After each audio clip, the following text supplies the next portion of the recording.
Hello. ನೀ ಹೇಳಿದ್ಯಲ್ಲ, ಅಯ್ಯೋ ನನ್ನ ಗಂಡನೇ, ಯಾವನ್ ಗಂಡ, ನಿನ್ ಗಂಡ ನೆಗದು ಬಿದ್ದು ಯಾವುದೋ ಕಾಲಾಗಿದೆ, ಅದೆಲ್ಲ ನಮ್ಮ ಹತ್ರ ಬೇಡ, ಗೊತ್ತಾಯ್ತಾ? ಜೊತೆಗೇನು ಅಂತ ಕೇಳಿದ್ರೆ, ಇದನ್ನೆಲ್ಲ ಗಂಡ ಗಂಡ ಅನ್ನುವಂಥ ದೃಷ್ಟಿನಲ್ಲಿ ಯಾಕೆ ಅಂದರೆ, ಯಾಕೆ ಟ್ರಿಗರ್ ಮಾಡ್ತಿದ್ಯಾ ಅಂತ ಕೇಳಿದರೆ ಅವಳಿಗೆ ಬೇಜಾರಾಗತ್ತೆ ಅಂತ. ಆದರೆ ಅವಳಿಗೆ ನಿಜ ವ್ಯವಸ್ಥೆಗಳು ಅಷ್ಟು ಕೂಡ ಅವಳಿಗೆ ಗೊತ್ತಿದೆ. ಜೊತೆಗೆ ಇನ್ನೊಂದು ಹೇಳಿದಿಲ್ಲ, ಏನು ಅಂತ ಕೇಳಿದರೆ, ಅವಳಿಗೆ ಆಸ್ತಿಗೆ ಸಂಬಂಧಪಟ್ಟಂತೆ ಬಂದಿಯಾಳೆ ಅಂತ. ಅವಳು ಏನೂ ಕೇಳಿಲ್ಲ. ಭಗವಂತನ ಸಾಕ್ಷಿ ಆಗಿಯೂ ಕೂಡ ಅವಳು ನನಗಿಂಥದ್ದು ಬೇಕು ಅಂತ ಕೇಳಿಲ್ಲ. ಈಗ ಆಲ್ರೆಡಿ ಹೆಚ್ಚು ಕಮ್ಮಿ ಒಂದು 40 ಲಕ್ಷ ರೂಪಾಯಿದು ಅವಳಿಗೆ ಚಿನ್ನ ತಗೊಂಡು ಹೇಳವಳು. ಅಲ್ವ ಚಿನ್ನ? ತಗೊಂಡಿದೆಯಾ ಇಲ್ಲ ಬಂಗಾರ? ಹೇಳು ತಗೊಂಡಿದೆಯಲ್ಲ. ಆಮೇಲೆ ನಾಳೆ ಒಂದು 9 ಲಕ್ಷ ರೂಪಾಯಿ ಚೈನ್ ಬೇಕಾದ್ರೆ ವಿತ್ ಫೋಟೋ ಸಮೇತವಾಗಿ ಹಾಕ್ತೀನಿ ನಿಂಗೆ, ಗೊತ್ತಾಯ್ತಾ? ನಿಂಗೆ ಹಾಕ್ತೀನಿ ನಾಳೆ ಬಂದಂಥ ಸಂದರ್ಭದಲ್ಲಿ. ಅದ್ರ ಜೊತೆಗೆ ಒಂದು 4-5 ಕೋಟಿ ರೂಪಾಯಿ ಆಸ್ತಿನ, ಹೆಚ್ಚು ಕಮ್ಮಿ ಒಂದು 2-3 ಕೋಟಿ ರೂಪಾಯಿ ಆಸ್ತಿ ಆಗ್ಬೋದು ಪುಟ್ಟಿಗೆ. ಅದ ಜೊತೆಗೆ ನಿನಗೆ ಇವಳಿಗೆ ಸಂಬಂಧಪಟ್ಟಂತೆ ಕೂಡ ಮಾಡಿದ್ದೀನಿ. ಜೊತೆಗೆ ನಾನು ಟೋಟಲ್ ಎಷ್ಟು? ಹಾ 3 ಕೋಟಿ ಬಂದಿದೆ, ಪುಟ್ಟಿಗೆ 2 ಕೋಟಿ ಹೋಗಿದೆ. 2 ಕೋಟಿ ರೂಪಾಯಿ ಹೋಗಿದೆ. ಜೊತೆಗೆ ನಾಳೆ ಬೆಳಿಗ್ಗೆ ಇನ್ನೊಂದು ಬೆಳಿಗ್ಗೆ ರಿಜಿಸ್ಟ್ರೇಷನ್ ಆಗುತ್ತೆ ಅವಳಿಗೆ. ಅದೆಲ್ಲವೂ ಕೂಡ ಇದೆ. ಹೆಂಗೆ ಅಂತ ಕೇಳಿದ್ರೆ, ನಿನಗೆ ಒಂದು ತುತ್ತ ಅನ್ನಕ್ಕೆ ಸಿಗಲಿ ಅನ್ನುವಂಥ ದೃಷ್ಟಿನಲ್ಲಿ ನಮ್ಮ ಹತ್ರ ಸಹಾಯ ಅಂತ ಕೇಳ್ಕೊಂಡು ಬಂದಾಗ ಯಾವ ಥರದಲ್ಲಿ ಸಹಾಯ ಮಾಡಿದ್ನೋ ಅದು ಬೇರೆ. ಕಂಡವ್ರನ್ನೆಲ್ಲ ಸೆಟ್ಲ್ ಮಾಡ್ತೀನಿ ಅಂತ ಮಾಡಿದವನಲ್ಲ.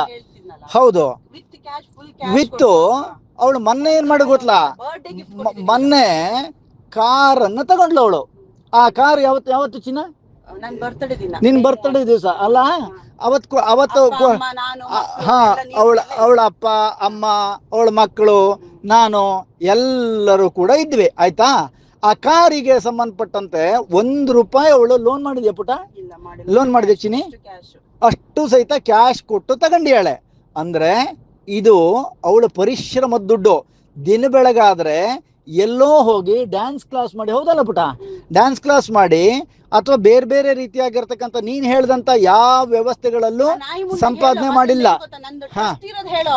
ಅಲ್ಲ, ಬಡವರ ಬಗ್ಗರಿಗೆ ಸಂಬಂಧಪಟ್ಟಂತೆ ಅವಳು ಊಟ ಮಾಡಿದ್ಲೋ ಬಿಟ್ಲೋ ಅಂತ ನೋಡಿದವಳಲ್ಲ. ಒಂದು ದಿವಸ ನೀನು ಗಂಡ ಎಷ್ಟು ದಿವಸ ಊಟ ಹಾಕಿದ್ಯಪ್ಪ ನಂಗೆ? ಎಷ್ಟು ದಿವಸ ಊಟ ಹಾಕಿದ್ದೆ?